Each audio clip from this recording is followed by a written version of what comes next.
एक बार की बात है कि किसी गुरुकुल में 3 शिष्यों ने अपना अध्ययन संपूर्ण करने पर अपने गुरु जी से यह बताने के लिए विनती की कि उन्हें गुरु दक्षिणा में उनसे क्या चाहिए। गुरु जी पहले तो मंद मंद मुस्कुराए और फिर बड़े स्नेहपूर्वक कहने लगे कि मुझे तुमसे गुरु दक्षिणा में एक थैला भर के सूखी पत्तियों का चाहिए, ला सकोगे?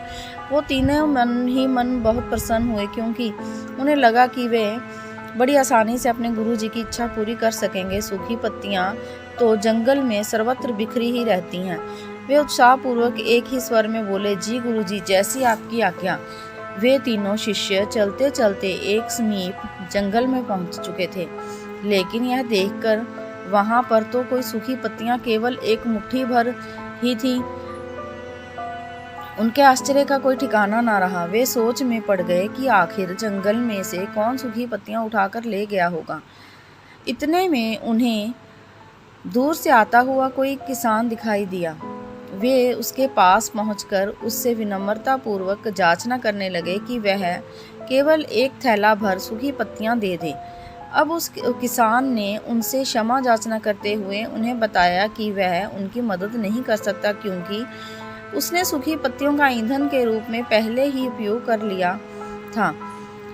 अब वे तीनों पास ही में बसे एक गांव की ओर इस आशा से बढ़ने लगे कि हो सकता है वहां उस गांव में उनकी कोई सहायता कर सके। वहां पहुंचकर उन्होंने जब व्यापारी को देखा तो बड़ी उम्मीद से उससे एक थैला भर सूखी पत्तियां देने की प्रार्थना करने लगे, लेकिन उन्हें फिर से एक बार निराशा ही हाथ आई, क्योंकि उस व्यापारी ने तो पहले ही कुछ पैसे कमाने के लिए सूखी पत्तियों को दोने बनाकर बेच दिए थे।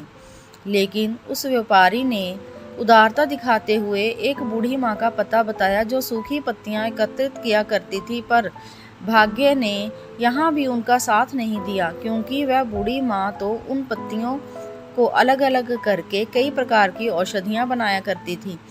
अब निराशा होकर वे तीनों खाली हाथ गुरुकुल को लौट आए। गुरुजी ने उन्हें देखते ही स्नेहपूर्वक पूछा, पुत्रों, ले आए गुरु दक्षिणा? तीनों ने सिर झुका लिया। गुरुजी द्वारा पूछे जाने पर उनमें से एक शिष्य ने कहा, गुरुदेव, हम आपकी इच्छा पूरी नहीं कर पाए। हमने सोचा था कि सूखी पत्तियां तो जंगल में सर्वत्र बिखरी ही रहती होंगी, लेकिन बड़े ही आश्चर्य की बात है कि लोग उनका भी कितनी तरह से उपयोग करते हैं। गुरुजी फिर पहले ही की तरह मुस्कुराए और प्रेम पूर्वक बोले, निराश क्यों होते हो?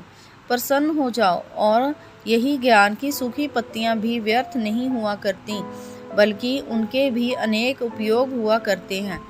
मुझे गुरु दक्षिणा के रूप में दे दो।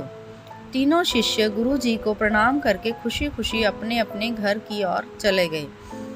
वह शिष्य जो गुरु जी की कहानी एकाग्रचित्त होकर सुन रहा था, अचानक बड़े उत्साह से बोला, गुरु जी, अब मुझे अच्छी तरह से ज्ञात हो गया कि आप क्या कहना चाहते हैं। आपका संकेत वस्तुतः इसी और है ना कि जब सर्वत्र सुलभ सूखी पत्तियां भी निरर्थक या बेकार नहीं होती, तो फिर हम कैसे किसी वस्तु या व्यक्ति को छोटा और महत्वहीन मानकर उसका तिरस्कार कर सकते हैं।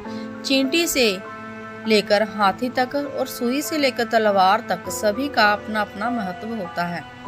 गुरु जी भी तुरंत ही बोले, हाँ पुत्र, मेरे कहने का भी यही तात्पर्य है कि हम जब भी किसी से मिलें तो उसे यथा योग्य मान देने का भरसक प्रयास करें, ताकि आपस में स्नेह, सद्भावना, सहानुभूति एवं सहनशीलता का विस्तार होता रहे।